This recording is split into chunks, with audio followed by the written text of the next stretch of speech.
For the next couple of days, you can get up to 90,000 membership rewards points in addition to 20% back in the form of a statement credit on restaurant purchases worldwide in the first 3 months of card membership. This offer ends May 22nd, so I want to share my recent experiences with my Gold Card for anyone who's deciding if this is the card for them. Let's start with the positive experiences. I have always been a fan of Amex offers, and recently I got an Amex offer for an additional 2 points per dollar on purchases made at the Capitol Grill. I am also a longtime fan of the Capitol Grill, so this offer allows me to earn 6 points per dollar, which is very nice. Now, the great thing about this offer is I got it a couple months ago and it doesn't expire until July. And what's even better is that in the fine print, it doesn't say how many times it can be used. So I've personally used this offer twice so far. I guess I can use it as many times as I want until July. There is a cap on the amount of points you can earn, amount of extra points you can earn, and that cap is 1,500 points, I believe. And I've been going to the Capitol Grill once a week and just trying new dishes and experiencing life, I guess. Last year around September, I received the same offer, but that offer was for an extra 4 points per dollar for a total of 8 points per dollar,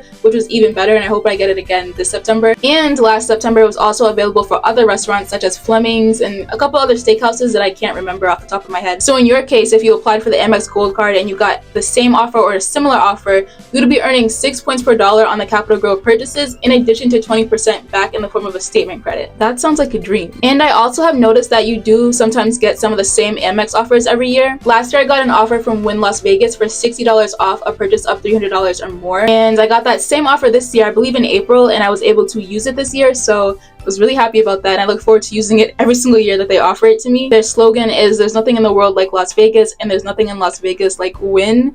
And whoever came up with that needs a raise, because that is phenomenal. But I do think it's cool that every year you can kind of expect certain offers and you kind of know what you're gonna get ahead of time, so that helps you with planning. If you're planning trips, you know that, okay, in April or March, I'm gonna be getting that offer from Wynn. You might know in June you're gonna be getting an offer from Hilton, and I enjoy that. And on top of all of that, in the offer section right now, there is a promotion going on where if you book through Get Your Guide through Amex's link, you can get an extra 10% off of any activities booked through there, which I was also able to use as well. And that ends May 31st. So the Amex offers allow you to save on hotels. You're getting extra points on restaurants. You're getting cash back on restaurants. You're now saving on activities if you're traveling. That is a lot of value. That's not even including the points that you're going to be earning. And it doesn't even include the $10 credits that you get every month, which I never really mention in my videos because they're not much to talk about. Now let's switch gears to a not so positive experience. American Express has JetBlue as a transfer partner, which at first I thought was great because I fly JetBlue more than any other airline. However, what I didn't pay attention to is the transfer ratio. And currently, you can only get 200 JetBlue points for every 250 Amex points that you transfer. I've probably lost about 15,000 points by transferring them over to JetBlue, which is a really hard pill to swallow. So if you are someone who flies with JetBlue often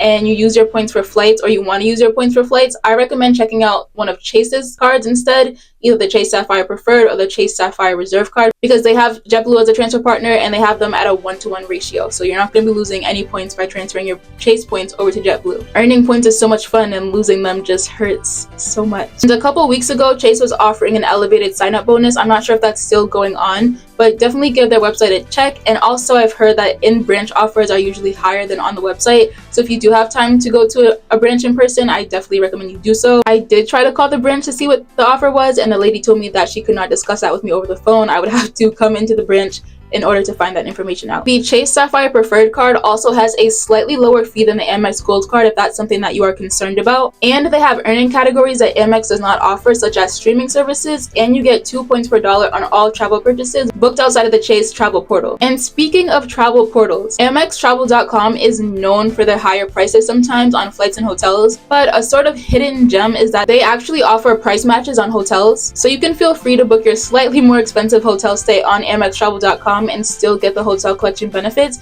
because they're going to refund you the difference anyway. And speaking of the hotel collection, I've had the Amex Gold Card for over a year and have never used the Amex travel portal at all, but I recently booked a stay at the Cosmopolitan in Las Vegas because I think that hotel was just added to the list of hotel collection partners. So I'm really excited to go there and see what kind of extra perks I get for booking on AmexTravel.com and if it really makes a difference. The benefits you get are a $100 experience credit, which I believe can be used at the spa, on restaurants, activities, things like that. And you also receive an upgrade at check-in if available. The problem that I see with that for me personally is I usually try to book suites, especially if I'm traveling with family, because we need more space.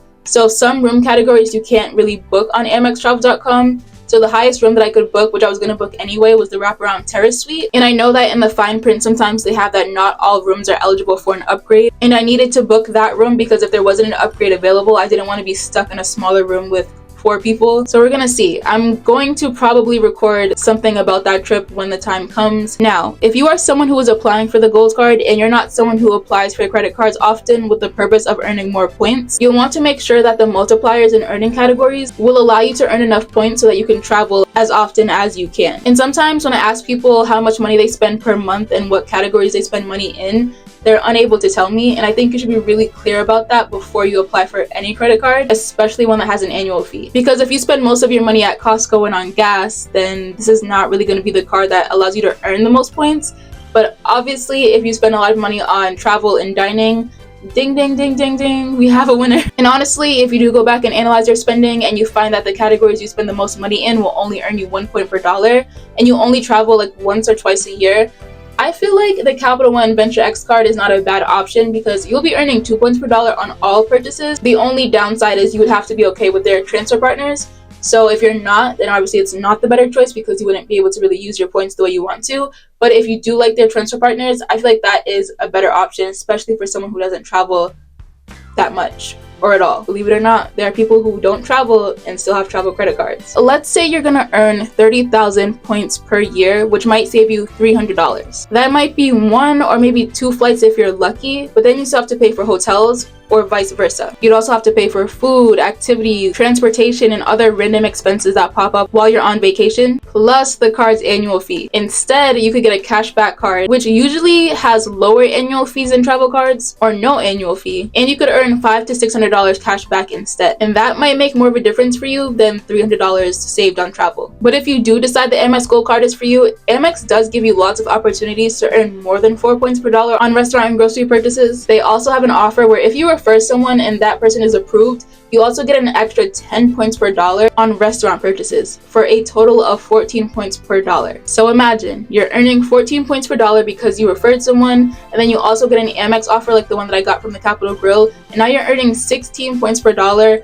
on your restaurant purchase. And last year there was also a similar promotion for grocery purchases. Some Facebook travel groups or some Facebook Amex credit card groups allow you to post your referral link inside the group. So if you're really trying, you can definitely find one person to use a referral link. Overall, I've had a lot of fun with my Amex Gold Card. I've saved over $600 so far with Amex offers, and I've been able to travel like 5 times more than I did before I had this card, and it's just been great. Also, if you add an authorized user to your card and they spend $2,000 within the first 6 months, you will also get 5,000 points. And 5,000 points is not anything crazy, but I've definitely found some flights one way for about 5,300 points or 6,000 points, so you can definitely get something out of it. My brother just turned 13, so I added him as an authorized user, and it's nice that he has his own little Amex card. And you can go into your account settings and give each person that's assigned to your card a monthly spending limit, which I encourage everyone to do, whether you trust the person on your account or it's a child. This just helps make sure that that person can never spend more than you would feel comfortable paying if for some reason that person couldn't make the payment. Doesn't matter if it's your mom. My mom has a limit on my card as well. It just is what it is. But that is it for this video. Thank you guys so much for watching, and I will see you in the next one.